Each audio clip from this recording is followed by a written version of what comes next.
மறுபடியும் ஆரம்பத்தில் பேசுங்க. அனைவருக்கும் வணக்கம்.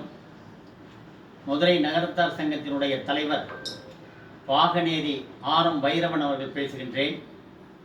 நம்முடைய மதுரை நகரத்தார் சங்கத்திலே 2வது மாடியிலே deluxe room, AC room with attach மிக சிறந்த முறையிலே பயன்பாட்டுக்கு வந்திருக்கின்றது.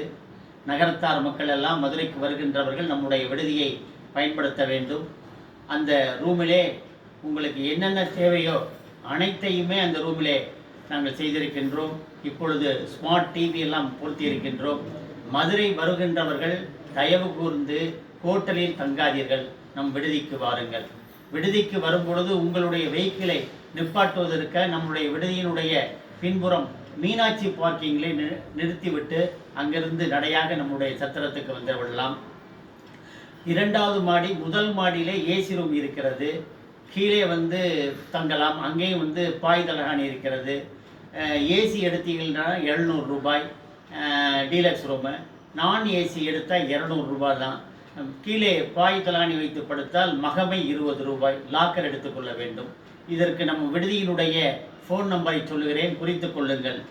93 85 95 34 50. இது வந்து மிக அருமையாக இருக்கும். காலையில் 2 மேனேஜர் இருப்பாங்க, ராதாகிருஷ்ணன் வைரவன்று. இரவிலே சுவாமிநாதன் என்ற ஒரு மேனேஜர் இருப்பார். எந்த நேரம் நம்ம விடுதியை நீங்கள் பயன்படுத்தி கொள்ளலாம். நகர விடுதியிலே மகமை கொடுத்து 20 ரூபாய் மகமை கொடுத்து நன்றாக தங்கலாம். இரவு பக்கத்திலே மீனாட்சியினுடைய வாசலிலே நம் விடுதி இருக்கிறது. நீங்கள் பள்ளி அறைக்கு செல்லலாம். 8:30 மணிக்கு ஆரம்பித்து 11 மணிக்கு பள்ளி அறை காலையிலே முடியும். அதுபோல் காலையிலே திருவனந்தாளுக்கு 4 மணிக்கு சென்று வரலாம். கூட்டம் குறைவாக இருக்கும். மற்ற நேரத்திலெல்லாம் மீனாட்சி அம்மன் கோயில் கூட்டம் அதிகமாக இருக்கும். இந்த பள்ளியறையும் நீங்கள் திருவனந்தாளையும் கண்டிப்பாக நகரத்தார் பெருமக்கள் பார்க்க வேண்டும் என்று ஒரு இதை சொல்லிக்கொள்ள ஆசைப்படுகின்றேன்.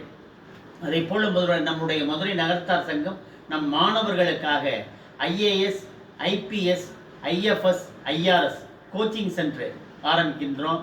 அதில் வந்து நிறைய மாணவர்கள் வந்து சேர வேண்டும் என்று இந்த காணொளி காட்சியின் மூலமாக சொல்லிக் கொள்கின்றேன். இதில் முதலில் படிக்க வருகின்ற 5 மாணவர்களுக்கு மதுரை நகரத்தார் சங்கம் 80% அவங்களுடைய படிப்பு செலவை ஏற்றுக்கொள்ளும். அதற்குரிய ஸ்பான்சரை நாங்கள் 5 ஸ்பான்சர்களை அணுகி வைத்திருக்கின்றோம்.